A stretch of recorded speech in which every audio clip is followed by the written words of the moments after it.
Yeah, show and time tell, right? Like, it's time to show and tell you guys what's going on. So there's this one. It's called Hawaii, or I'm gonna pull it out so you guys can see it. Well, let me not pull out this one. This is the African one that you can see how it's like that. Hold on, y'all. Give me 1 second. Yeah, it's Hawaii. Hawaii. That's how I say it. But this is an Ethiopian first female superhero comic. It has become, it's like one of those type of things. It's like based on like African tribes and stuff like that. Yeah, right, ain't it? This is why I freaking bought the books off of Kickstarter. Go to Kickstarter. You will not be disappointed. But it's basically the first African superhero. Then we got Nani. Nani is pretty good too. So this is another African type of mythology turned modern, basically. So like these are modern, and you can see like the African tribes, mask and all that good stuff. But basically what happens is, basically the girls are going through like, recovering from trauma of being assaulted and robbed at gunpoint. And then the same robbers try to do it again and kidnap them, but they find themselves teleported to a magical world of Samba and parallel world rifts of magic, mythological creatures, and it's inspired by African myths and legends. So this one is a really good one too. I haven't read these yet, y'all, so I can't like give you a full breakdown. And then I have another one. It's called Chioma, and Chioma is another one where like you have this African African heroine basically, and you get a lot more of like that mythology and stuff in there of like what Africa has to give. And I got all of these from Kickstarter. There's still more to come because oh snap, I broke that. Wow. Alright, hold on, let me see if I can get that out. You eating leftover potatoes for lunch? Nice. My mom piled them chicken, cheese, white barbecue sauce. No idea that barbecue sauce was a thing. White, yeah, that is true. So yeah, so Chioma. So Chioma basically, it's a basically it's her and her nobility and stuff like that, and she's getting groomed by Gangura. So she becomes aware of her destiny as foretold by Nelzi and finds her engulfed in a great mission to powerful conquests. This is another one where it's like with mythology and just like African tribe. Black Homa, yeah, Black Homa basically.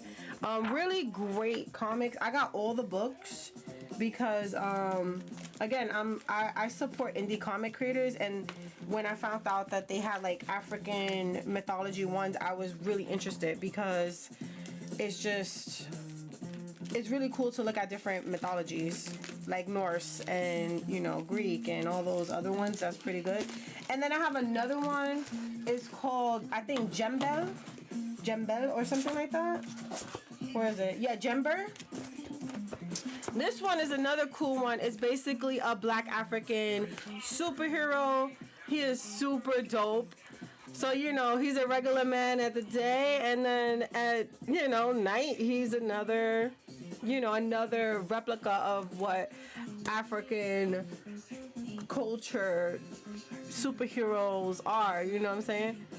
Yeah, listen, I love indie comic creators, so I buy their stuff, like, on Kickstarter. Kickstarter is a really great place to get all these, like, gems, you know what I'm saying?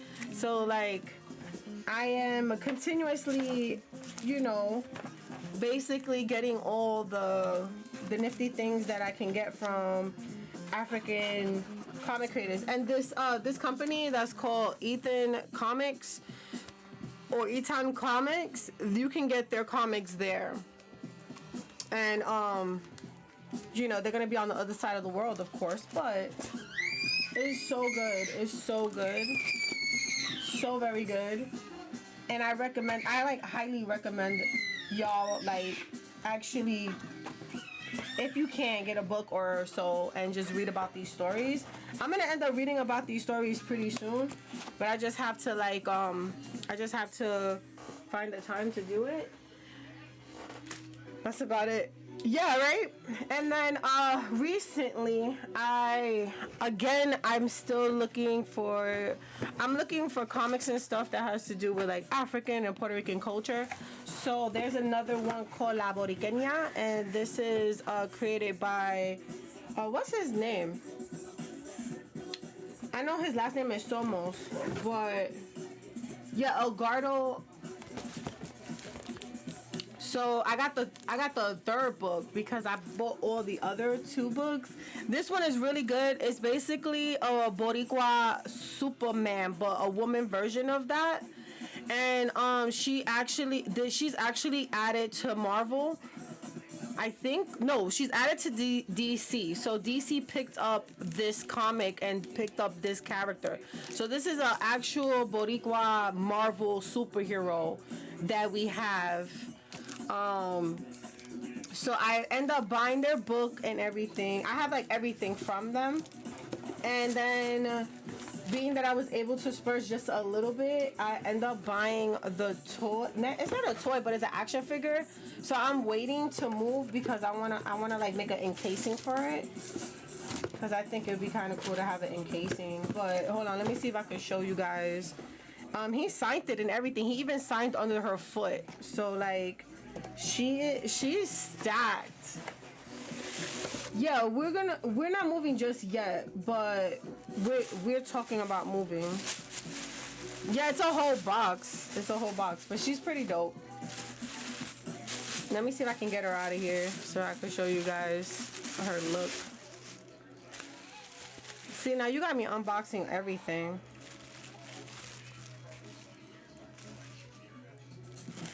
Yeah, but I don't want to take her fully out the wrapper.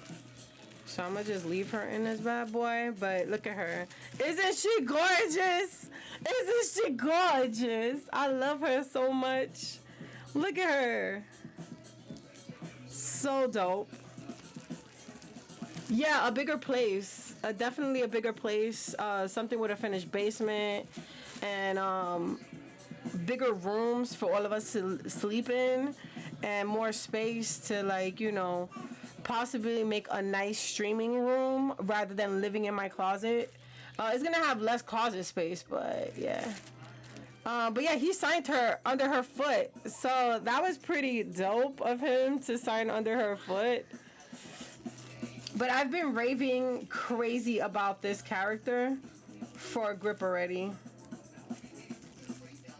Yeah, I've been raving about her for the longest. It should because it's not that bad. You know, it's not that bad to, you know, get out of one place to go into another and all that good stuff. Her name is La Boriqueña.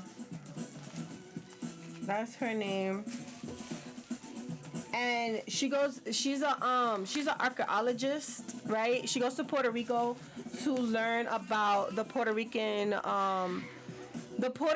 gods and stuff like that. It's like the Taino stuff, like, you know, the goddess of fertility, La Coqui, so on and so forth. And those different symbols and those different gods give her powers to continue on. So she can basically breathe underneath water, she can fly, she has super strength, she can talk to animals, and she can connect with her Taino past. So like there's like a whole bunch of stuff that goes with this character that I love, honestly. So I always recommend this comic to those who are like trying to get in touch with their Taino background, because again, I'm Puerto Rican, I'm Afro-Latina, so I wanna incorporate this. I'm also incorporating this into my own comic, but not as heavy as they are doing it. So yeah. Honestly, I could take a trip and help you move a few days. Hell yeah. That'd be cool. Stay over. I'll make food. You know what I'm saying? All that. That'd be cool.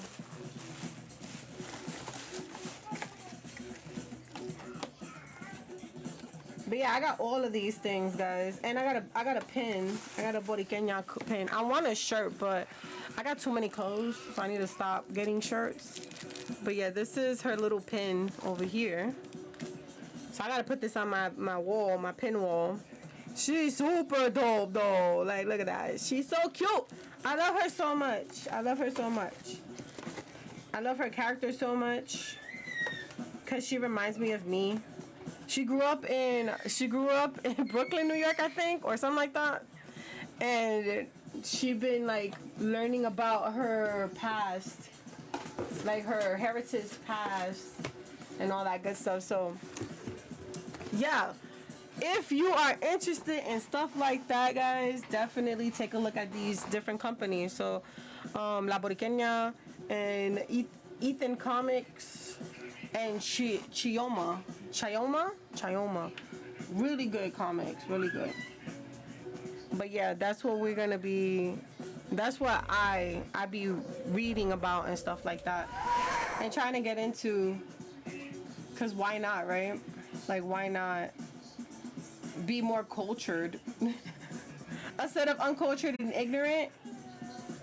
You know what I'm saying?